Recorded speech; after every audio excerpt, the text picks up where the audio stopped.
اعوذ باللہ من الشیطان الرجیم بسم اللہ الرحمن الرحیم۔ السلام علیکم۔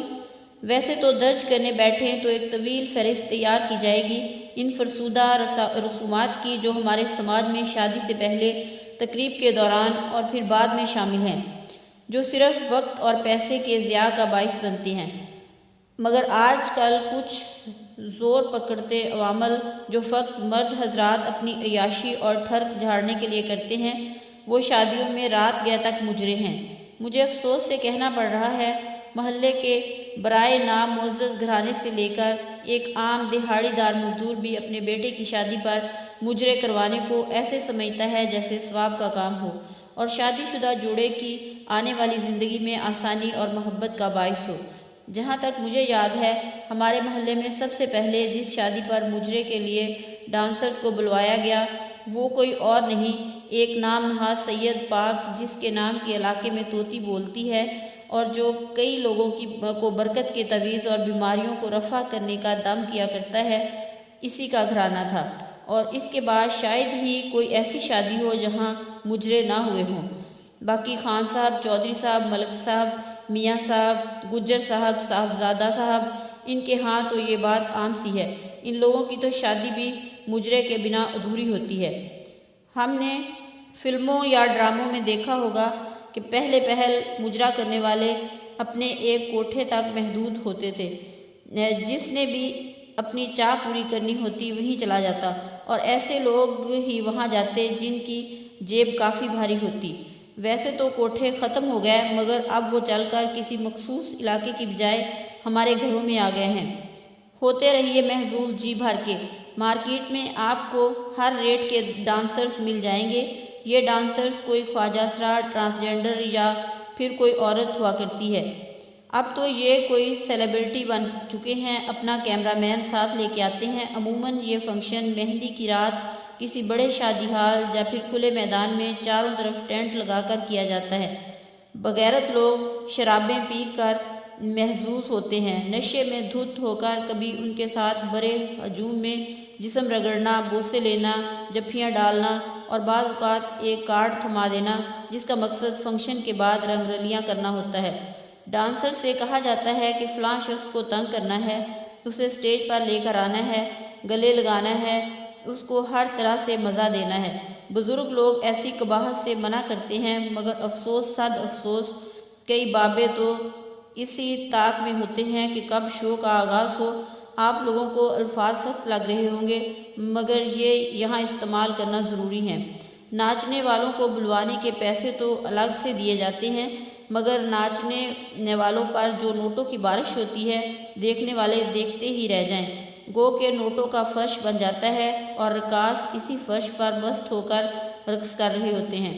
جتنے پیسے وہاں لوٹائے جاتے ہیں، اگر ان کا مفید استعمال کیا جاتا تو شاید کسی غریب کی بیٹی کا جہیز بن جاتا، اس کے سر میں چاندی اترنے سے پہلے اس کے ہاتھ پیلے ہو جاتے، بے روزگار نوجوان کو ریڑھی لگا کر دے دی جاتی جس سے وہ برسر روزگار ہو جاتا، کسی بیمار کا علاج ہو جاتا، کسی بچے کی تعلیم کا سامان ہو جاتا، مگر شاید انہیں ان سب میں کوئی دلچسپی ہی نہیں ہوتی۔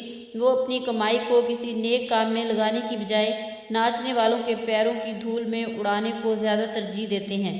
مہندی کی رات گزرتی ہے تو بارات کے دن ڈھول کی تھاپ پر بیچ چوراہے دن دہاڑے پھر یہ بے شرم لوگ انہیں نچوا رہے ہوتے ہیں، باقاعدہ پیروں میں گھنگرو بندھوا کر، جن کی چھن چھن کی آواز مزید انہیں شے دیتی ہے نوٹ نشاور کرنے کی۔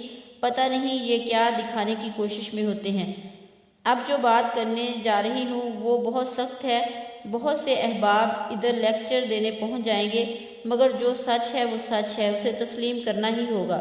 سوشل میڈیا نے ہمیں بہت ہی غلط سمت دے دی، نت نئے رجحانات جنم لے رہے ہیں، اور اس میں شوبز انڈسٹری کا ایک بہت بڑا ہاتھ ہے۔ وہ تو جس پائے کے لوگ ہیں وہ اسی حساب سے اپنے فنکشن کرتے ہیں، اور انہیں خاصا فرق بھی نہیں پڑتا، اور عام طور پر وہ لوگ جو خود کو براڈ مائنڈڈ برانڈ سمجھتے ہیں، انہیں حرف آخر سمجھ کر تسلیم کرتے جا رہے ہیں۔